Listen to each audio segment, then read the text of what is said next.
नमस्कार दोस्तों, आप सभी का स्वागत है आपके अपने YouTube चैनल मैथ तूफान स्टडी पर। दोस्तों आज की इस वीडियो में बात करेंगे रेलवे जो लगातार अभी पूछ रहे हैं, करेंटली अभी जो सवाल रोज़ पूछ रहे हैं उसी में से 4 सवाल मैथ का लिया गया है। दोस्तों तो आप वीडियो को लास्ट तक देखते रहिए। वीडियो को शुरू करते हैं। तो चलिए दोस्तों, सबसे पहले सवाल जो आपके सामने पहले दिख रहा है, क्या है, दिया हुआ है कि 70 संख्याओं का औसत 40 है, प्रत्येक संख्या को 20 से गुना किया जाता है तो नई औसत क्या होगा। दोस्तों देखिए, रेलवे 95% यानी 95% दोस्तों सवाल आसान ही पूछते हैं, 5% ही थोड़ा टफ पूछते हैं। तो चलिए दोस्तों, ये सवाल बहुत ही आसान है। कह रहा है कि 70 संख्याओं का औसत 40 है और प्रत्येक संख्या में जो है 70 संख्या में 20 से गुना किया जाता है तो नया औसत पूछ रहा है कि क्या होगा। तो दोस्तों आपको उस 70 संख्या ऐसे सवाल में पता करना नहीं है, ना ही 70 संख्या में 20 से गुना करना है। ठीक है, आपको करना क्या है, जैसे दिया हुआ है कि 70 संख्या का औसत 40 है और प्रत्येक संख्या को 20 से गुना किया जाता है, तो आपको संख्या को गुना करने की कोई ज़रूरत नहीं है। आप सीधा जो पुराना औसत दिया हुआ रहेगा सवाल में, जैसे दिया है ना 70 संख्या का औसत 40 है, तो यही औसत में भैया जो कहेगा, जैसे 20 से गुना करने कहा है तो 20 से गुना कर दीजिए, औसत में ही नया औसत आपको पता चल जाएगा। जैसे औसत दिया है दोस्तों 40 और कहता है सब संख्या में जो है 70 संख्या में 20 से गुना किया जाए तो औसत नया वाला क्या होगा। तो आप सीधा औसत में ही दोस्तों 20 से गुना कर दीजिए। 4 दूनी 8 और 2 गो 0 है 800, यानी नया औसत दोस्तों आंसर आपका 800 हो गया। दोस्तों आपको समझ में आ गया होगा, हमें उम्मीद है। अगर कहता कि 20 प्रत्येक संख्या में जोड़ा जाए तो आपको कुछ नहीं करना है दोस्तों, सीधा औसत में ही 20 जोड़ दीजिए। अगर कहता कि कुछ भी 20 नहीं है, कुछ भी रहेगा 40, 50, 100, लाख, 2 लाख जो भी रहे, अगर कहेगा इस घटाया जाता है तो आपको संख्या में नहीं घटाना है भैया, डायरेक्ट आप औसत में ही घटा दीजिए, जो आएगा वही नया औसत होगा। उम्मीद करते दोस्तों ऐसे सवाल को आप बहुत ही आसान तरीके से सीख चुके हैं। तो चलिए बढ़ते हैं नेक्स्ट प्रश्न को और देखते हैं अगला सवाल क्या कहता है। आइए दोस्तों, दूसरा सवाल अपना है, क्या कहता है, देखिए, एक वस्तु का अंकित मूल्य 1000 है, ठीक है, 1000 रुपया है, इसे 20% का छूट दिया जाता है, पुनः इस पर कितना छूट दिया जाए कि वस्तु का क्रय मूल्य 600 हो जाए। दोस्तों 1000 अंकित मूल्य वाला जो है एक वस्तु है, उस पर 20% का छूट दिया जा रहा है, ठीक है। अब कहता है पुनः, यानी फिर से कितना छूट दे दिया जाए कि वस्तु का क्रय मूल्य 600 रुपया हो जाए। तो दोस्तों इसको बनाने का बिल्कुल आसान तरीका है। देखिए क्या करना है, अंकित मूल्य से क्रय मूल्य जैसे निकालते हैं इसी तरह से निकालते हैं ना। क्या दिया हुआ है, अंकित मूल्य को लिखिए 1000 रुपया, 1000 मैंने लिख दिया। 1000 पर क्या किया है, एक बार 20% का छूट दिया है, तो 20% का छूट मतलब दोस्तों 100 में से घटा कर लिखना है, ठीक है, 100 में से घटा कर लिखिए। 100 में से 20% घटाएंगे कितना हो जाएगा, 80%, तो 80 लिखिए, और 80 और प्रतिशत के लिए दोस्तों होता है बट्टा में 100, यानी प्रतिशत हो गया, ठीक है। अब कहा था पुनः कितना छूट दिया जाए, पुनः कितना छूट दिया जाए ये बात तो नहीं पता है, लेकिन छूट दोस्तों 100 में से घटा कर लिखते हैं, तो लिख दिए यहाँ पर x छूट दिया जाए, x रुपया छूट दिया जाए और x% छूट दिया जाए, ठीक है। पुनः कितना छूट दिया जाए यही पूछ रहा है ना, तो x लिख दिए दोस्तों, x% छूट दिया जाए। उसके बाद क्या कहता है, क्रय मूल्य 600 रुपया हो जाए, मतलब ये सब करने के बाद दोस्तों क्रय मूल्य 600 रुपया हो जाए। यहाँ तक बात क्लियर होगा दोस्तों। बस यहीं पर कैंसिलेशन करिए, यानी कटा लीजिए और आपका आंसर तैयार हो जाएगा। देखिए 1 2 2 0 से ये 2 0 मैंने कटा लिया, देखिए 1 0 और ये 1 0, यहाँ 2 0 से फिर 2 0 कट गया। अब क्या बचा, देखिए इधर 100 माइनस एक्स, 100 माइनस एक्स है, इधर रहने दीजिए 100 माइनस ये एक्स, ये वाला रहने दिए, ये वाला। उसके बाद उधर बचा है दोस्तों 600, ठीक है, और इधर गुना में जो यहाँ 8 बचा है, ये वाला 8 भागा में हो जाएगा, ठीक है। 8 से भाग दे देंगे तो कितना हो गया, 8 सत्ते 56, 7 बार में 40 बचा, 8 पंचे 40, यानी 75 बार में कट रहा है, 75 बार में कट रहा है दोस्तों। चलिए तो इधर 100 में ये प्लस में है 75, उधर जाके माइनस हो जाएगा, x इस साइड ले आएंगे, जैसे देखिए 100 में ये 75 घट जाएगा, इधर बचेगा 25, नहीं समझे, 75 बराबर के उस पार में प्लस में है यहाँ पर देखिए, तो इसको दोस्तों इस पार बराबर के कर दिए तो माइनस में हो गया। 100 में इस 100 में दोस्तों ये 75 घट गया, 25 हुआ, ठीक है, 25 हुआ, और इधर बचा ये x को माइनस से उस पार बराबर के इस पार ले आए, ये बराबर के पहले ये पर था, इस पार ले आए तो प्लस में हो गया ये x, ठीक है। तो ये x बराबर हुआ 25%, यानी कहने का मतलब है कि 25% का छूट दिया जाए पुनः, तब जाके वस्तु का क्रय मूल्य 600 रुपया हो जाएगा। बिल्कुल आसान सवाल था दोस्तों। चलिए बढ़ते हैं नेक्स्ट प्रश्न की ओर और देखते हैं अगला सवाल क्या कहता है।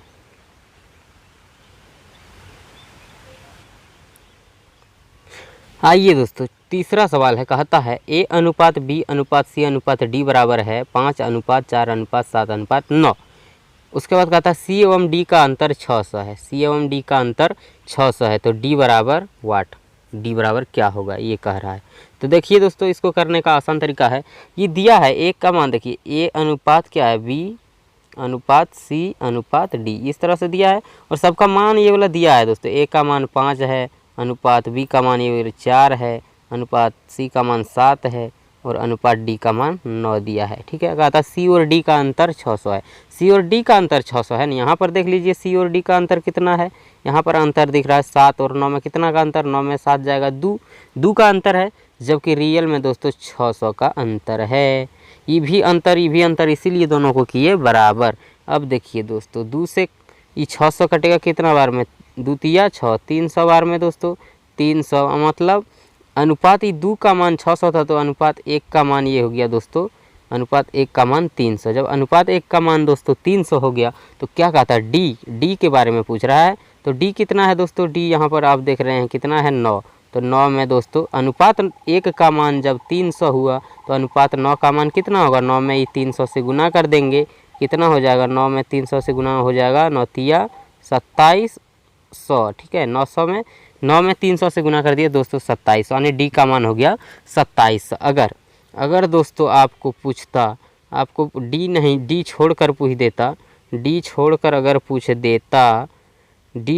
पूछ देता दोस्तों कि आपका C का मान बताइए, तो दोस्तों अनुपात 1 का मान जब यहाँ 300 हुआ तो C में है 7, 7 में 300 को गुना कर दिए, 7 तिया 2100 हो जाता।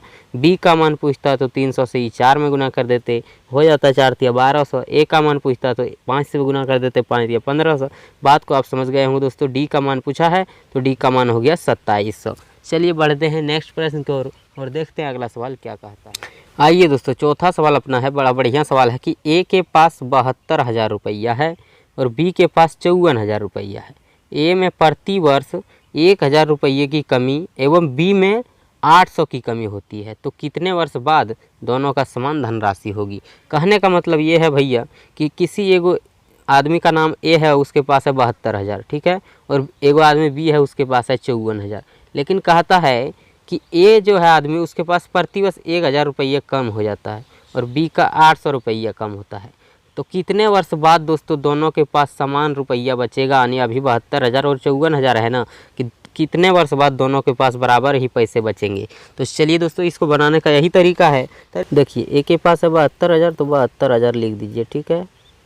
72,000 में दोस्तों प्रति वर्ष 1,000 की कमी होती है, ठीक है। कितना टाइम में नहीं पता है तो मैंने लिख दिया T टाइम में बराबर हो जाएगा, मतलब दोनों के पास बराबर होना चाहिए। कितना में होगा नहीं पता, टाइम मैंने T रख दिया है, ठीक है, गुना T। और दूसरे के पास है 54,000, तो 54,000 लिख दीजिए यहाँ पर।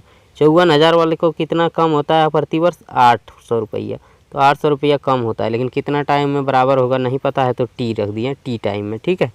चलिए अब इसमें कुछ नहीं करना है भैया, आप सिर्फ इसका कैलकुलेशन कर दीजिए। क्या कैलकुलेशन करेंगे, T वाले को T में से घटाएंगे और इधर बिना T वाले को बिना T वाले से, मतलब कहने का मतलब है ये देखिए 72,000 में से 54,000 घटा लीजिए, कितना हुआ 18,000 हो जाएगा।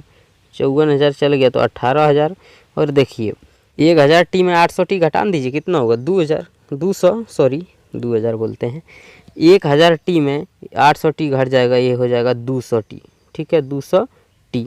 तो T को उधर रहने दीजिए, 200 को भाग में आ जाएगा, यानी 18,000 ये ऊपर में जो है दोस्तों ये रहेगा और नीचे ये भाग में, इस साइड जब लाएंगे तो 200 आ जाएगा भाग में और बराबर के उधर बचेगा T।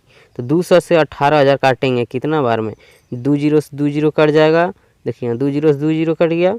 उसके बाद बचा 180, 2 से काटेंगे 90 बार में, यानी दोस्तों 90 वर्ष बाद दोनों का धनराशि समान हो जाएगा। उम्मीद करते हैं इस बात को भी आप समझ गए होंगे। और दोस्तों इसका अब एक और आसान तरीका, आपको कुछ नहीं करना था, आपको सीधा देखना था कि यहाँ 72,000 और 18,000 अंतर कितना है। अंतर है दोस्तों, 72,000 और 54,000 अंतर है 18,000 का। 18,000 लिखते हैं, अंतर देख लिए 18,000, और ये दोनों कमी में अंतर कितना है 200 का अंतर है। कितना टाइम में होगा नहीं पता, टी से गुना कर दिया टी में, ठीक है। अब 18,000 इधर रहबे करेगा और 200 जब बराबर के उस पार में है, गुना में इधर आके हो जाएगा भाग में, और बराबर में टी रहेगा, 200 से कट जाएगा, ये 2 जीरो 2 जीरो, 18 को 2 नमा 18 और 1 जीरो 90 बार में, यानी टी 90 साल में दोस्तों दोनों का धनराशि समान हो जाएगा। उम्मीद करते हैं इस बात को भी आप समझ गए होंगे। दोस्तों वीडियो अच्छा लगा है तो एक लाइक कर दीजिए, और आप हमारे चैनल को अभी तक सब्सक्राइब नहीं किए हैं तो भैया नीचे लाल कलर में सब्सक्राइब बटन है, उसको दबाकर चैनल को सब्सक्राइब कीजिए। दोस्तों आज के लिए इतना ही, फिर मिलते किसी नेक्स्ट वीडियो में, तब तक के लिए बाय बाय।